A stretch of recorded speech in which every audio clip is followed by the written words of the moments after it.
ஆண்டவருடைய பிள்ளையினுடைய வாழ்க்கையில இந்த பின்மாற்றத்திலிருந்து வெளியே வர்றதற்கு ஒரு தேவனுடைய பிள்ளை என்ன செய்யணும் அப்படின்றத குறித்து வேதத்தில் நீங்கள் லூக்கா எழுதின சுவிசேஷம் நீங்கள் 15ஆம் அதிகாரத்தில் ஒரு பின்மாற்றத்திலிருந்து வெளியே வந்த ஒரு மனிதனை குறித்து உங்கள் எல்லாருக்குமே தெரியும். இளைய குமாரனை குறித்து உங்களுக்கு தெரியும். அவனுடைய தகப்பனாரை விட்டு அவன் வெளியே போனான். அவன் வெளியே போய் பாவத்தை செஞ்சான், தப்பண்ணான். ஆனால் வெளியே போன அவன் அந்த பின்மாற்றத்திலிருந்து வெளியே தன்னுடைய தகப்பனாரிடத்தில் மீண்டும் வர்றதற்கு அவன் என்ன செஞ்சான் அப்படின்றத குறித்து வேதத்தில் நீங்கள் வாசிப்பீர்களே. ஆனால் இப்போ 16வது வசனத்திலிருந்து வாசிக்கிறேன். அப்பொழுது பன்றிகள் தின்கிற தவிட்டினாலே தன் வயிற்றை நிரப்ப ஆசையாயிருந்தான். ஒருவனும் அதை கொடுக்கவில்லை. அவனுக்கு புத்தி தெளிந்த போது அவன், என் தகப்பனுடைய கூலிக்காரர் எத்தனையோ பேருக்கு பூர்த்தியான சாப்பாடு இருக்கிறது, நானோ பசியினால் சாகிறேன். நான் எழுந்து என் தகப்பனிடத்திற்கு போய், தகப்பனே, பரத்திற்கு விரோதமாகவும் உமக்கு விரோதமாகவும் பாவம் செய்தேன். இனிமேல் உம்முடைய குமாரன் என்று சொல்லப்படுவதற்கு நான் பாத்திரன் அல்ல. உம்முடைய கூலிக்காரரில் ஒருவனாக என்னை வைத்து கொள்ளும் என்பேன் என்று சொல்லி எழுந்து புறப்பட்டு தன் தகப்பனிடத்திற்கு வந்தான். அவன் தூரத்தில் வரும்போது அவனுடைய தகப்பன் அவனை கண்டு மனதுருகி ஓடி அவன் கழுத்தை கட்டி கொண்டு அவனை முத்தம் செய்தார். ஆண்டவருடைய பிள்ளைகளே, இந்த இடத்துல இளைய குமாரனை குறித்து என்ன வாசிக்கிறோம் அப்படின்னா, அவன் எழுந்து புறப்பட்டு தன் தகப்பனாரிடத்திற்கு வந்தான். தன் தகப்பனாரிடத்திற்கு வந்தான். நன்றாய் கவனிங்கள்.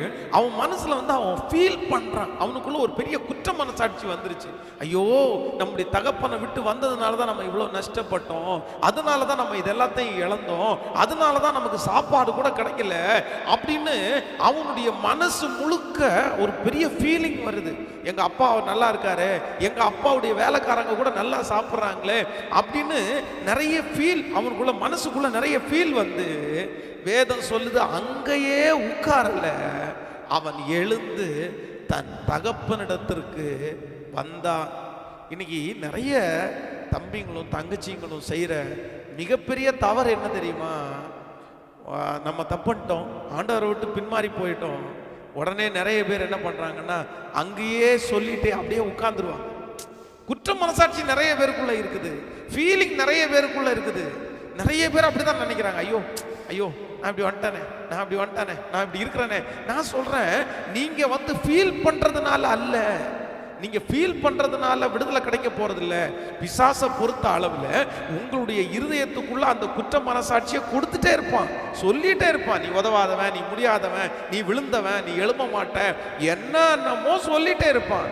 ஆனா ஆண்டவருடைய பிள்ளையே, உங்க மனசு என்ன பண்ணணும்னா சொல்றது மட்டும் இல்ல, நீ எழுந்து புறப்பட்டு, அங்கேருந்து எழுந்து புறப்பட்டு தன் தகப்பனாரிடத்திற்கு வந்தான். எத்தனை வருஷம் தான் சொல்லிட்டு இருப்பீங்க? எத்தனை மாசம் தான் சொல்லிட்டு இருப்பீங்க? நிறைய பேர் வருஷ கணக்கா சொல்லிட்டு இருக்காங்க, நிறைய பேர் மாச கணக்கா சொல்லிட்டு இருக்காங்க. நான் ஒன்றும் இல்லாமல் போயிட்டேன், நான் ஒன்றும் இல்லாமல் போயிட்டேன், நான் ஆண்டவரோட தூரம் போயிட்டேன், நான் ஆண்டவருக்கு பிரியம் இல்லாத காரியத்தை செஞ்சுட்டு இருக்கிறேன், சே சே அப்படின்னு நிறைய பேர். இல்லை இல்லை இல்லை இல்லை இல்லை, ஆண்டவருடைய பிள்ளைகளே, எழுந்து தன் தகப்பனாரிடத்திற்கு திரும்ப வாங்க, திரும்ப வாங்க, திரும்ப அந்த ஊழியத்தை கையில எடுங்க, திரும்ப அந்த வேதத்தை கையில எடுங்க, திரும்ப அந்த கிட்டாரை கையில எடுங்க, திரும்ப அந்த கீபோர்டை கையில எடுங்க, திரும்ப அந்த டைரியை கையில எடுங்க, திரும்ப அந்த பாயை கையில எடுங்க. மறுபடி நீங்க எதையெல்லாம் விட்டீங்களோ அந்த குற்ற மனசாட்சியிலே இருக்காதீங்க. சரி, ஓகே, நடந்ததெல்லாம் நடந்துச்சு, போனதெல்லாம் போச்சு, இழந்ததெல்லாம் இழந்துட்டோம், இனி அதை நினைக்க வேண்டாம். அதான் ஆண்டவர் சொல்றாரு, முந்தினதை நினைக்க வேண்டாம், பூர்வமானவைகளை சிந்திக்க வேண்டாம். இதோ நான் புதிய காரியத்தை உனக்கு செய்கிறேன், அது வனாந்தரத்தில் வழியும் அவாந்தர வழியில ஆறுகளையும் உண்டு பண்ணுவேன். அதையே நினைச்சிட்டு இருக்காதீங்க, அதையே யோசிச்சுட்டு இருக்காதீங்க. சரி, போனதெல்லாம் போட்டும், நடந்ததெல்லாம் நடக்கட்டும், இனி நான் ஒரு முயற்சி எடுக்க போறேன். சரி, பரவாயில்ல, யார் பேசினாலும் பரவாயில்ல 10. நான் என்ன சொல்றேன்னா, நீங்க அப்படி இருக்கிற வரைக்கும் தான் நிறைய பேச்சை வாங்குவீங்க. நீங்க ஒன்றும் செய்யாம இருக்கிற வரைக்கும் தான் உங்களை பார்த்து இதோ விழுந்துட்டான் பாரு, இதோ விழுந்துட்டான் பாரு, இதோ அப்படி பண்ணிட்டான் பாரு, இதோ இது தப்பு பண்ணிட்டான் பாரு, இதோ நம்மத்துல எல்லாம் பெருசா நடிச்சான் பாரு, உங்களை பார்த்து சுத்தி காமிச்சிட்டே இருப்பாங்க. ஆனா அதே நேரத்துல அந்த குற்றமான சாட்சியை தூக்கி போட்டுட்டு ஏன் அப்பாடா அவரு, ஏன் அப்பாடா அவரு, அவர் எப்ப போனாலும் என்னை ஏத்துக்குவார்ரா, என்னை ஒரு நாள் உதறி தள்ள மாட்டார்ரா அப்படின்னு சொல்லிட்டு மனுஷன் பேசுறதெல்லாம் காதுலயே வாங்காம நீங்க ஆண்டவருடைய சமூகத்துல நெருங்குனீங்க அப்படின்னா நான் நம்புறேன் ஆண்டவர் உங்களை மறுபடியும் உயர்த்துவார். உயர்த்த ஆரம்பிச்சிட்டாங்கன்னா பழையதை பேச மாட்டாங்க, நீங்க விழுந்து போனதை பேச மாட்டாங்க, கர்த்தர் உங்களை உயர்த்தினதை மட்டும்தான் பேசுவாங்க. திரும்பவும் ஆண்டவர் தூக்கி எடுத்துட்டாருன்னு தான் பேசுவாங்க. ஆனா இன்னைக்கு உங்களை சுற்றி இருக்கிற நிறைய பேர் ஏன் உங்களை ரொம்ப கேவலமா பேசுறாங்கன்னா நீங்க இன்னும் எழும்பல, நீங்க அப்பாட்ட வரல.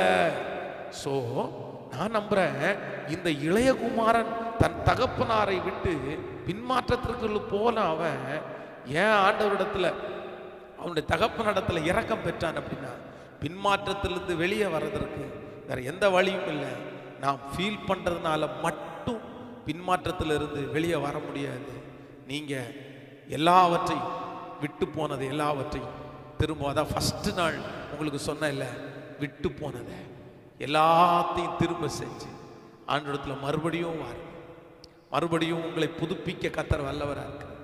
குயவனுடைய கையிலே பாண்டமாக இருந்த நீங்கள் கெட்டு போயிருக்கலாம், கெட்டு போயிருக்கலாம். ஆனா நீங்க ஆண்டவருக்கு தேவை, ஆண்டவருக்கு தேவை. உங்களை வச்ச அந்த இடத்துல ஆண்டவர் உங்களை தான் வைக்கணும்னு கர்த்தர் நினைக்கிறாரு. வேற ஒரு இடத்துல ஆண்டவர் வேற ஒரு நபரை அந்த இடத்துல வைக்கிறதுக்கு ஆண்டவருக்கு விருப்பமே இல்லை. நீங்கள் எழுதப்பட்ட இடத்துல உங்களைத்தான் கர்த்தர் எழுதி இருக்கிறார். நீங்கள் நிற்க வேண்டிய இடத்துல கர்த்தர் உங்களை தான் நிற்கிறதற்கு கர்த்தர் எதிர்பார்க்கிறார். நீங்க ஊழியம் செய்ய வேண்டிய இடத்துல கர்த்தர் உங்களை நியமிச்சு வச்ச இடத்துல நீங்க தான் நிக்க போறீங்க. அந்த ஆசீர்வாதத்தை யார் தடுத்தாலும் ஆண்டவர் உங்களுக்கு நிச்சயமாய் தருவார், தருவார். உன்னை பயன்படுத்துவேன் என்று வாக்கு கொடுத்தார் அல்லவா? சின்ன வயசுல உன் தலை மேல அபிஷேகம் பண்ணி வச்சேன்னு சொன்னார் அல்லவா? உன் சகோதரர்ல பார்க்கலாம் நீ கனம் பெற்றவன் என்று சொன்னார்ல ஆண்டவர்.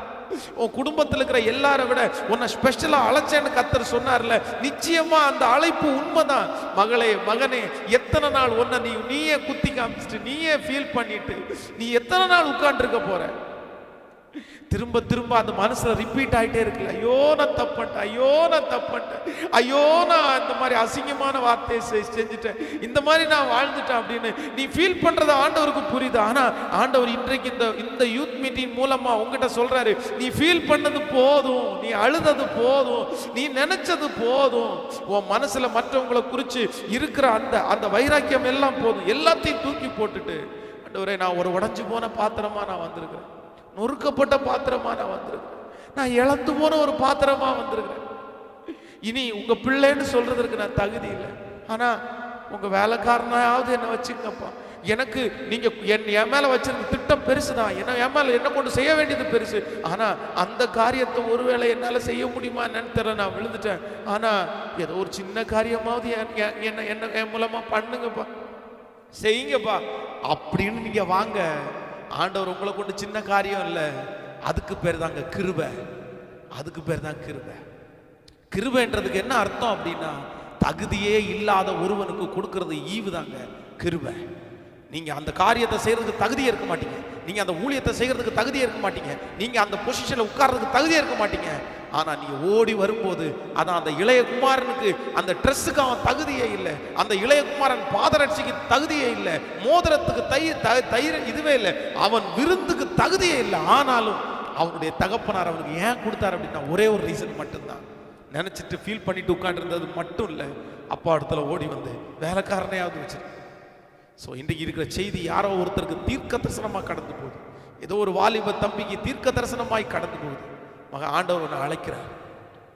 ஃபீல் பண்ணிட்டு இருக்காத, ஃபீல் பண்ணி உன் வாழ்க்கையை நீ முடிக்க வேண்டிய அவசியம் இல்லை. பிசாசு அப்படித்தான் உன்னை குட்டிகிட்டே இருப்பான், பிசாசு உன்னை சொல்லிட்டே இருப்பான். எல்லாத்தையும் தூக்கி போட்டு மன்னிக்கிற கர்த்தரை தேடி, மன்னித்த கர்த்தரை தேடி. ஆண்டவர் உங்ககிட்ட அதான் முடியல, உங்கள்கிட்ட கர்த்தர் அதான் கேட்டார், நீ ஒரு டைம் ஜெபம் பண்ணிருக்க கூடாதுப்பா, ஒரு டைம் ஜெபம் பண்ணிருக்க கூடாதா? நீ ஜெபம் பண்ணி நான் எது கேட்கல, நீ ஜெபிச்சு நான் எது கேட்கல, எல்லாத்தையுமே கேட்டேன் இல்ல, நீ ஜெபிச்சிருக்கலாம் இல்ல. நிறைய பேருக்கு வெக்கமா இருக்குல்ல, ஆண்டவரத்துல போய் நிக்கிறதுக்கு கஷ்டமா இருக்குல்ல. எப்படி பாஸ்டர் போய் நிற்பேன், என்ன பண்றது, நம்ம அப்பா இல்ல, நம்ம அப்பா தானே, நம்ம அப்பா தானே, நம்ம அப்பாட்ட போய் நிக்காம வேற யார்கிட்ட போய் நிற்போம், அடிச்சா வாங்கிக்க வேண்டியதுதான், அப்பா தானே, அப்பா தானே, போய் நில்லுங்க. பரவாயில்ல, அப்பாவுக்கு நம்மளை பற்றி நல்லாவே தெரியும். ஒப்பு கொடுக்குறீங்களா? எத்தனை பேர் ஒப்பு கொடுக்க போறீங்க? எல்லாரும் அப்படி நீங்க இருக்கிற இடத்துல கண்களை மூடிக்கொள்ளுங்க. இழந்ததை நினைக்க வேண்டாம். தன் தகப்பனாரிடத்திலிருந்து அவ்வளவு பணத்தை வாங்கி கொண்டு வந்து அந்த பணத்தை மொத்தத்தையும் அழிச்சது உண்மைதான். இப்ப ஒண்ணுமே இல்லாம வெறுமையான பாத்திரமா இருக்கிறான். இப்பதான் அவனுடைய மனசாட்சி குத்தப்படுது. ஐயோ, நான் பெரிய தப்பட்டேன், எங்க அப்பாவுடைய சொல்ல நான் கேட்கல, எங்க அப்பா சொல்றத நான் கேட்காம வந்துட்டேன். ஆனா வந்துட்டேன்னு நினைச்சிட்டு ஃபீல் பண்ணி அப்படியே உட்காராம திரும்பவும் எங்க அப்பாட்ட நான் போயிடுவேன், திரும்பவும் நான் சர்ச்சுக்கு போவேன், திரும்பவும் நான் பைபிள் எடுப்பேன், திரும்பவும் என் பாஸ்டருக்கு நான் ஒத்தாசை பண்ணுவேன், யார் என்ன பேசினாலும் நான் செய்வேன். ஒப்பு கொடுக்குறீங்களா மகன், மகா ஒப்பு கொடுக்குறியா? கண்களை மூடி அப்படியே சொல்லிட்டே இருக்கு.